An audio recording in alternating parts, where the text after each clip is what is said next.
Hi friends, நம்ம unit 3ல 1 by 1 பார்க்க போகிறோம். ஸோ ஃபஸ்ட்டு நம்ம என்ன பார்த்தோம் அப்படின்னா, சொற்களை ஒழுங்குபடுத்தி சொற்றொடர் அமைத்தல் பார்த்தோம். இதில் சில எக்ஸாம்பிள்ஸ் பார்த்தோம் அப்படி தானே. அதாவது வேறு ஒன்றும் கிடையாது, எழுவாய் கரெக்டாக செய்யப்படும் பொருளோ இல்லை பிற சொற்களோ வரும், லாஸ்ட்டில் பயனிலை வரும். ஸோ இந்த மாதிரி ஒழுங்குபடுத்தி குழப்பி வச்சுருப்பாங்க, நம்ம கரெக்டாக எழுதணும். அவ்வளோதான் இந்த டாபிக். இதை மட்டும் தெரிஞ்சாலே போதும். அவங்க மாற்றி கொடுத்துருப்பாங்க, நம்ம கரெக்டாக எழுதணும். இந்த இதை நான் போன வீடியோவில் உங்களுக்கு சொல்லியிருப்பேன். இதுக்கான சில சென்டென்ஸ் எனக்கே குழப்பமாக இருந்துச்சு. ஸோ அதனால் உங்களுக்கு ஷேர் பண்ணலாம் அப்படின்னு சொல்லி இது பண்ணேன். ஸோ உண்டால் அம்மை இவ்வுலகம் இந்திரர், எனக்கு இது எப்படின்னா நான் மாற்றிட்டேன், அப்படியே டோட்டலாக மாற்றிட்டேன். ஸோ அதனால் இதுதான் கரெக்டான இது. ஓகேங்களா. உண்டால் அம்மை இவ்வுலகம் இந்திரர். செகண்ட் பார்த்தீங்கன்னா, வளைந்த கோடுகளால் அமைந்த எழுத்து தமிழ் வட்டெழுத்து எனப்படும். நான் இதை எப்படி எழுதிட்டேன் அப்படின்னா, வளைந்த கோடுகளால் வளைந்த தமிழ் கோடுகளால்னு சொல்லி எழுதிட்டேன். ஸோ அப்போ தப்பு. ஸோ அப்போ இதுதான் கரெக்டு. வளைந்த கோடுகளால் அமைந்த எழுத்து தமிழ் வட்ட எழுத்து எனப்படும். ஓகேங்களா. ஸோ நான் என்னடா மிஸ்டேக் பண்ணேன், எதெல்லாம் ஹார்டாக இருக்குது அதை மட்டும் உங்களுக்கு நான் சொல்கிறேன். ஈஸியானது என்னது அப்படின்னா, இப்போ நாடியார், நான்மணி கடிகை, திருக்குறள் இந்த மாதிரி இதெல்லாம் கொடுத்து அதை குழப்பி கொடுத்து அதை உங்களுக்கு நேராக இது பண்ண சொல்லுவாங்க.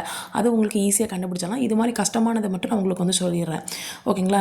இன்று நான் இதழ்களில் எழுதுவதோடு இலக்கிய மேடைகளிலும் பேசுகின்றேன். நான் என்ன மிஸ்டேக் பண்ணேன் அப்படின்னா, நான் இதழ்களில் எழுதுவதோடு இன்றுன்னு போட்டேன், இங்கே போய் இன்று போட்டேன். ஸோ அப்போ தப்பாயிடுச்சு. ஸோ அப்போ இன்று அப்படிங்கிறது ஃப்ரண்ட்டில் வரும். ஸோ நெக்ஸ்ட் பார்த்திங்கன்னா, அம்பு விடும் கலையை தமிழ் ஏகலை என்றது. நான் என்ன மிஸ்டேக் பண்ணேன் அப்படின்னா, தமிழ் அப்படிங்கிறத ஃப்ரண்ட்டில் போட்டேன். ஸோ அப்போ கரெக்டானது என்னது அப்படின்னா, அம்பு விடும் கலையை தமிழ் ஏகலை என்றது. ஸோ நெக்ஸ்ட்டு வேண்டியாங்கு எய்தலான் செய்தவம். நான் என்ன சொல்லிட்டேன், எய்தலான் செய்தவம் வேண்டியாங்கன்னு போட்டேன். ஸோ அப்போ இதுவும் தப்பாக இருந்துச்சு. ஸோ அப்போ வேண்டியாங்கு எய்தலான் செய்தவம். நெக்ஸ்ட்டு தேமொழி உரைத்தது செவ்வாய் நன்மொழி. வாழ்தல் வேண்டி ஊழ்வினை துறப்ப. இதில் என்ன மிஸ்டேக் பண்ணேன்னா, வாழ்தல் வருது. ஸோ இப்போ லாஸ்ட்டில் தான் வரும் அப்படின்னு நினச்சி நான் லாஸ்ட்டில் போட்டேன். பட் அது தப்பு, இதுதான் கரெக்டு. ஸோ அமிழ்தினும் ஆற்றை இனிதே தம்மக்கள். நான் தம்மக்கள் தான் முதல்ல போட்டு எழுதுனா, அதான் இது தப்பு, இதுதான் கரெக்டு. அமிழ்தினும் ஆற்றை இனிதே தம்மக்கள்.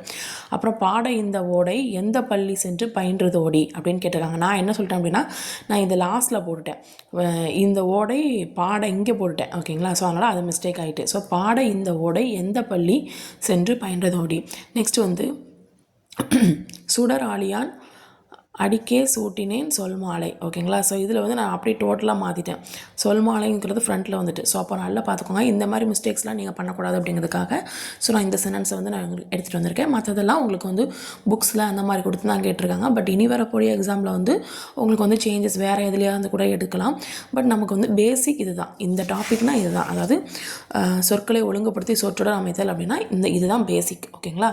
ஸோ கரெக்டாக அந்த வார்த்தைப்படி குழப்பி கொடுத்துருப்பாங்க, நம்ம கரெக்டாக எழுதணும். ஓகேங்களா.